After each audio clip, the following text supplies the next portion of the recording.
Mickey Brown only ever had one thing she wanted to say to the world: unconditional love with compassion. Dance me to your beauty with a burning violin. Dance me through the panic till I... Mildred Agnes Callis was born on Sunday, February 14, 1926. Warren and Mildred corresponded during World War II when he was a soldier on the European front. He was sent home wounded on the Queen Mary and wrote to her from there about his reaction to Hitler's death. Meanwhile, Mildred trained with the Army Nursing Corps. They married in 1945 as the war ended. Let me see your beauty when the witnesses are gone. Let me feel you moving like they do in Babylon. Show me slowly what I only know. Over the next decade, the four children, Cheryl, Sandy, Lyle, and Torrin, were born into Warren and Mickey's extended family of Callises and Browns. They lived in Wenatchee, where their lives revolved around family and the great outdoors of the Pacific Northwest. At the end of her life, Mickey often looked back and said those were the happiest days of her life. We lived in a kind of a magical world, a time out of time. Mickey was with the great love of her life during the Wenatchee years, and that love packed down and flowed over to include all of us. As a mother, she was determined that no one child should feel more love than any other. She had a principle of no shame, no blame, that allowed each of us children to find our place in the world without fear. Mickey was also a textile artist, a supreme seamstress. An early entrepreneur, she began her own successful business, Little Brown Studio, in the basement of our house, making drapes. These were not just ordinary curtains. She knew all the old-school techniques of padded cornice boards, Romans, warm windows, huge sweeping drapes for chapels and banks. Hundreds of people can attest to the beauty and detail of Mickey's artistry.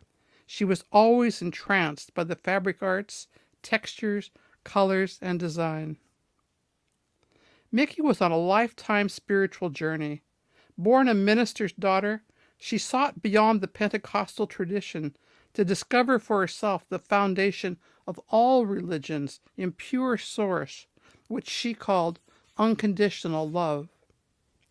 She connected with the emissaries of divine light in 1968 and found there a way of experiencing her own spirituality that fed her soul and let her extend her wings.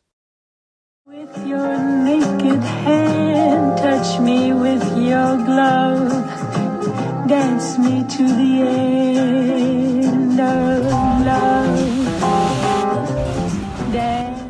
Mickey's other great gift was her ability to stop total strangers in their tracks and in 5 minutes remind them of their own spiritual greatness.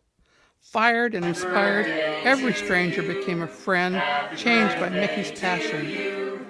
Happy birthday, Dominique. Happy birthday to you. Yay! Cheers! That's right. That's right.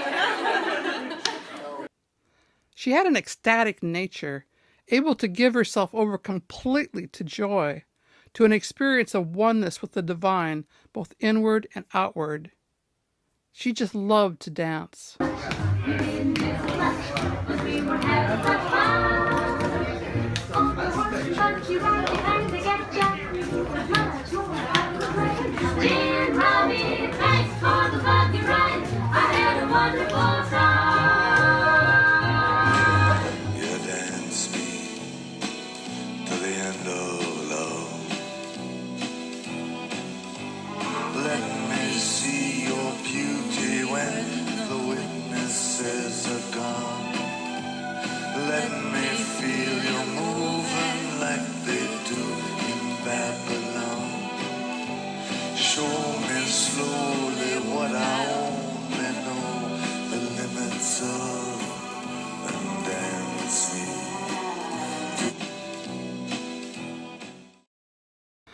Warren died in 1979. From the day they met until the day he died, they knew each other for 40 years. She lived another 42 without him, but hers was a broken heart that would never truly be whole again. Before she died, she said she knew he'd be waiting on the other side. To the end, Mickey continued to buttonhole strangers she lived with and remained surrounded by family. Because always before, I was taking my whole life with me, and my kids' lives mostly, or other people's lives. And right now here I'm taking enough of my things to put with Tristan's things to get me by. A few things in my bedroom. It's a transition time. All of us to honor Mickey and to have a chance for each person to tell her what her time with us has meant to her. It's meant so much to our family to have you down here when the kids were growing up.